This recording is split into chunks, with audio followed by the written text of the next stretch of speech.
Salut tout le monde, bienvenue sur l'Arena MMA. Aujourd'hui, on est avec Mukendi et on va tout simplement essayer d'analyser le combat de Charles Jourdain contre Kron Gracie.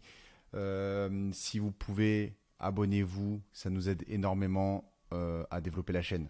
Générique.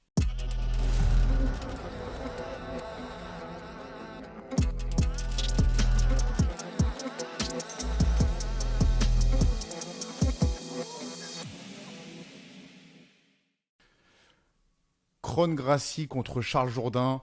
On a suivi Charles Jourdain pendant sa préparation. Grosse préparation.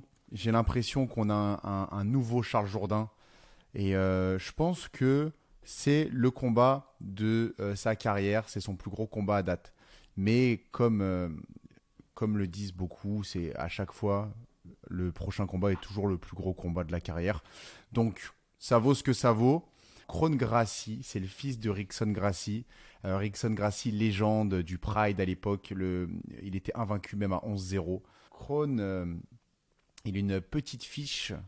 Il est à 5-1 et à l'UFC, il est à 1-1.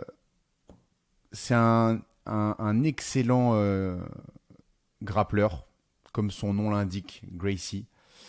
Et on a un combat qui est assez simple, mais pas tant, mais quand même assez simple à analyser dans le sens où Charles Jourdain va devoir viser le KO, la finition, ou au moins viser de ne pas se faire amener au sol. Et Kron Gracie, de son côté, je pense qu'il le sait, en stand-up, il n'a aucune chance contre Charles Jourdain, et donc il va devoir viser une soumission. Mukendi, je te laisse la parole sur ce combat qui est super excitant et selon moi le plus apte à nous faire un Fight of the Night. Kron Gracie, comme tu l'as dit, il fait partie d'une grosse famille. Donc, la famille Gracie qui est réputée pour la technique, leur technique sur leur sol. Vraiment, c'est eux qui ont développé ça dans le monde du MMA à l'époque du Pride et au sein de l'UFC. Et Ouais. on peut le voir que c'est un combattant moins expérimenté que Charles. Mais faut faire quand même attention au sol, puisque dans tous ces combats, comme tu l'as dit, il a une fiche de 6 combats avec 5 victoires et une défaite. À l'UFC, il a fait 2 combats, une victoire et une défaite. Contre Mais Cub Swanson. surtout, ouais, c'est ça. Et c'est surtout ces combats qu'il a pu remporter. C'est que des combats qu'il a fini au sol, donc il a soumis tous ses adversaires. Et sa seule défaite a été à l'UFC à la décision unanime, donc il faut faire vraiment attention à ça. Mais je pense que Charles, de sa fiche et de ses qualités techniques, il a les atouts nécessaires pour que ça reste debout. Et s'il se fait amener au sol, se relever et faire en sorte que ça reste debout. Donc je vois bien une victoire de Charles Jourdain. Et je sens qu'il est prêt là, il est préparé pour ça et que le combat va se dérouler debout. Donc je vois bien un TKO pour Charles Jourdain. Je le vois bien aussi, je l'espère. Même un gros chaos spectaculaire, ce serait magnifique. Maintenant, ce que ma crainte, elle est où? Elle est par rapport au dernier combat de Gracie, de Kron Gracie, où il a échangé debout avec Cub Swanson. Et ça n'a pas fonctionné. Il s'est fait taper par Cub Swanson. Et j'ai peur qu'il apprenne qu'il a sûrement appris de cette défaite qui date de 2019, je le rappelle. Ça aussi, ça peut jouer. Il n'a pas combattu depuis 2019. Charles a été hyper actif. Mais donc, il va vouloir, je le pense, apprendre de ses erreurs passées et ne essayer de minimiser les échanges debout. Il va peut-être essayer au début, il va voir que ça marche pas, il va voir qu'il se fait sonner. Donc j'ai peur qu'il tente tout pour amener Charles au sol. Comment il peut l'amener au sol? Avec des takedowns, style double leg, ou le pousser contre la cage, ou l'attraper en clinch. Je pense que ça va être très dur pour Kron d'amener Charles contre la cage, notamment au premier ou au deuxième round, où Charles est tellement explosif qu'il va pouvoir se déplacer, il va pouvoir contre-attaquer avec des contre-explosifs. Là où je me pose la question, c'est est-ce que Kron a les capacités en lutte dans la cage et pas contre la cage pour amener Charles au sol? Pour ma part, je pense pas que Charles a les capacités pour le. Enfin, je pense que Kron Gracie a les capacités pour l'amener au sol, mais je pense pas qu'il aura les capacités pour le garder au sol. Et Charles étant un combattant connu pour son explosivité, je pense qu'il va réussir à se relever et que le combat va vraiment se jouer debout. Après, la stratégie de Kron Gracie, enfin, la stratégie qu'il pourrait adapter, ça serait à chaque fois de l'amener contre la cage, de faire un travail contre la cage et puis tenter des amener au sol à partir de cette section. Mais ouais, ça va être compliqué, je pense. Je pense que Charles a toutes les cartes en main sur ce C'est ça. combat-là. Après, ça reste un combat, on ne sait pas de quoi ça sera Et fait, on ne peut puis, pas prédire. on a vu que Burgos avait quand même réussi à prendre son dos. Donc, ça peut nous créer des craintes que Kron ait les capacités également de prendre son dos. Et puis, si Kron prend son dos comme Burgos avait réussi à le prendre, ça pourrait être plus grave. Maintenant, je pense que Charles, il a appris de ses combats. Et je pense vraiment qu'il doit se faire respecter dès le début par Kron. Et que dès que Kron va essayer, Charles, il le boxe et il lui fasse mal pour qu'il le désinsiste à continuer à vouloir l'amener au sol. On a vu dans sa préparation à Charles beaucoup de boxe. Il va utiliser peu de kicks, à la limite les calf kicks. Donc je pense qu'il est prêt. Je pense que son game plan est prêt.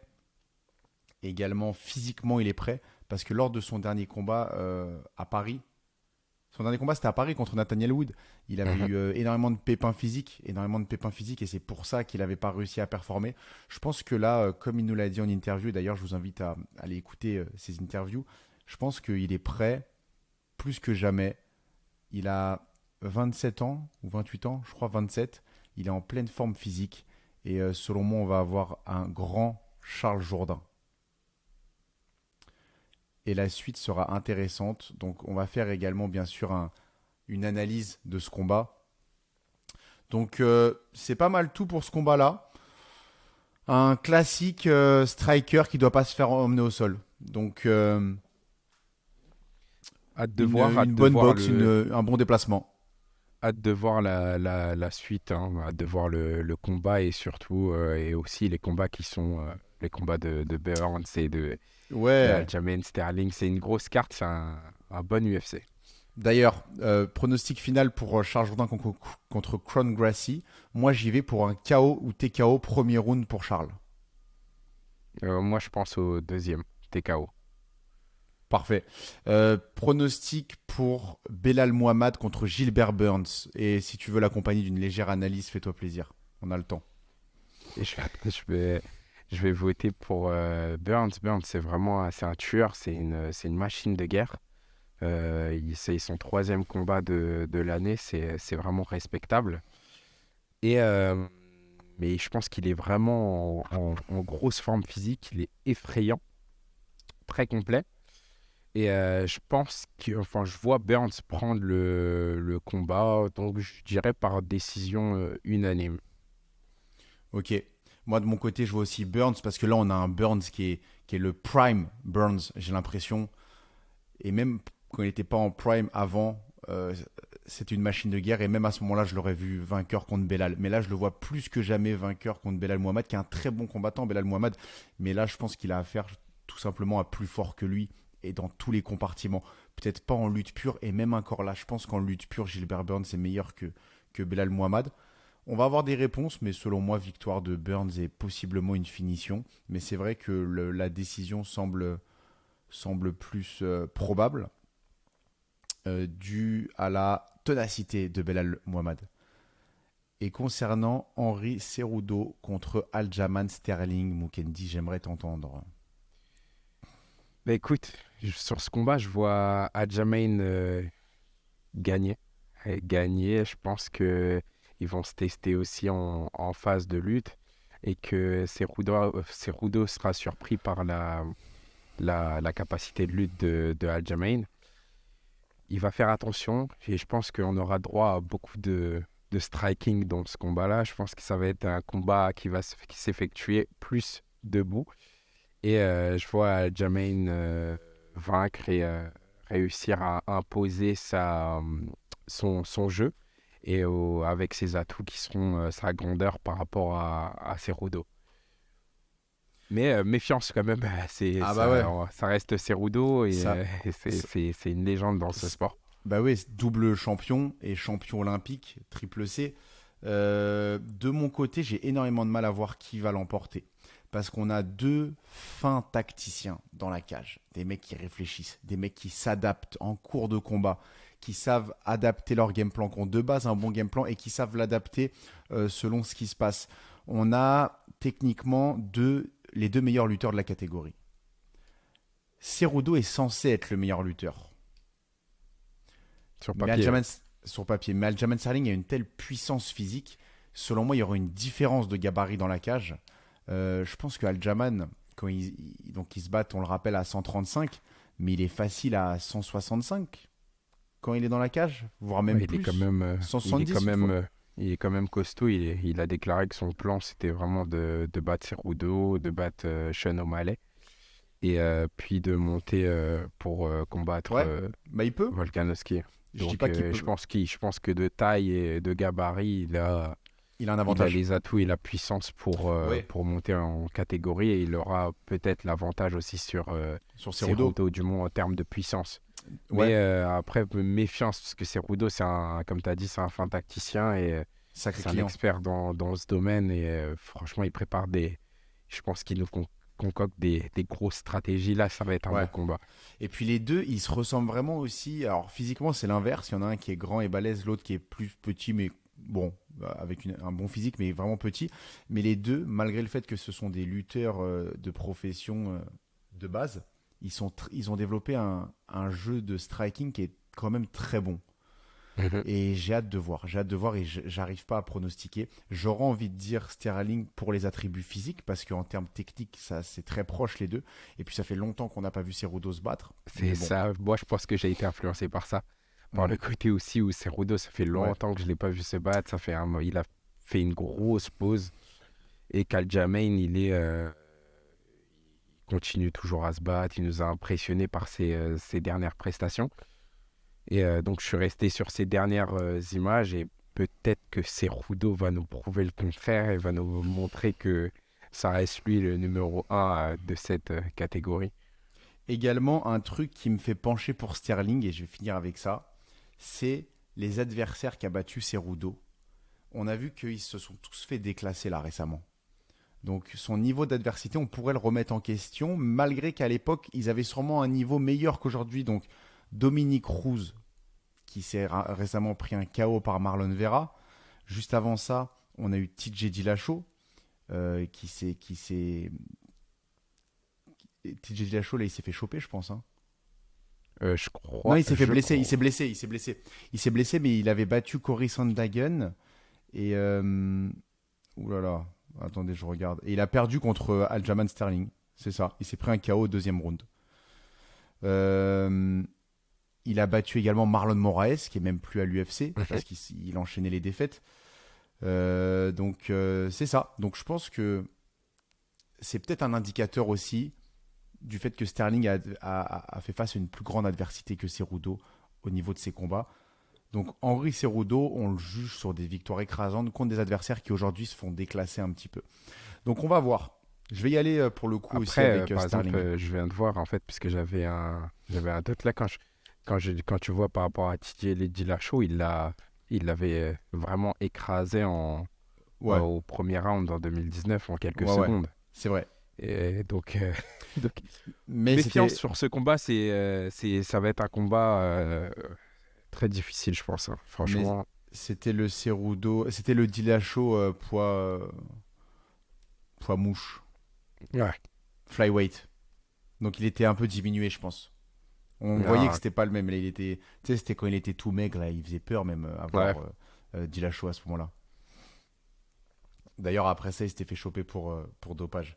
Mais à ne jamais sous-estimer, Cerudo n'empêche son retour. Il a directement le titre dans une catégorie qui est ultra compétitive. Je pense une des plus compétitives en ce moment. Ça aussi, c'est étonnant que l'UFC lui ait donné le titre, accès au titre directement. Mais vu son passé, pourquoi pas. Mais marketingment parlant, je trouve ça. Ils auraient pu ne pas le faire. On connaît l'UFC et on sait l'importance de l'attrait marketing des combattants. Et on sait que Cerudo, en termes marketing, c'est pas non plus le mec le plus vendeur de pay-per-view. Ouais, c'est pas le plus gros vendeur, mais sur le palmarès, Ouais, c'est Rudo. Donc, ouais, ouais. pour la beauté du sport, quand même, Ouais, ouais. c'est un combat qui, pour moi, il fallait le Ah faire. ouais, ouais. Ah, je suis Il d'accord. fallait le faire. Après, t'as des gars, je connais pas trop les pay-per-view, mais par exemple, t'as des gars, je pense, comme Sean O'Malley, qui est peut-être plus vendeur. Ouais, Mais pour moi, le combat me parle plus de voir un Cerudo affronter un Aljamain Sterling. Donc, c'est clair. franchement, C'est clair. Mais en tout cas, cette catégorie, elle est intéressante. Et personnellement, celui qui perd ce combat, je le verrais bien contre Sandhagen. En tout cas, à pronostic. suivre. Décision ou finition, toi, de Sterling? Chaud. Oh là là, moi je pense à je vois un combat à la décision. Ah putain. Donc on va se manger des Je, décisions. je- je vois vraiment un combat à la décision, même. Ça me choquerait même pas que ça soit une décision partagée. Ah ouais, tu vois pas une petite soumission de Sterling? Non, hein, Non, j'avoue, c'est compliqué de non, soumettre Cerudo à un petit je le vois pas le KO assez soumettre et je le facile vois comme ça. pas je vois pas le. Non. Après, Moi, il est violent, Sterling, donc tout est possible, mais c'est Cerudo, donc non, non, je dirais décision. Est-ce qu'il n'y a pas un scénario dans ta tête où Cerudo il met KO Sterling? Non, je me suis pas fait ce Moi, scénario-là. moi, je Après, pense que c'est possible. Moi, je peux- je le vois tout est possible. possible. Tout est possible. Ça reste des sports de combat, tout est possible. Mais c'est vrai que ce scénario-là, je me le suis pas fait. Je pars du scénario où je vois à la limite Cerudo gagner aussi sur une décision. Mais je voyais pas. Ouais, non, je me suis pas fait le Moi, KO, le j'ai la TKO. crainte. J'ai la crainte Mm. que Cerudo il puisse finir Sterling, mais je pense quand même que Sterling va gagner. Mais à voir. En tout À cas, suivre, on verra. à suivre. On fera le petit débrief. Merci à tous de nous avoir écoutés jusqu'ici. Abonnez-vous si ce n'est pas déjà fait. Ciao. Ciao.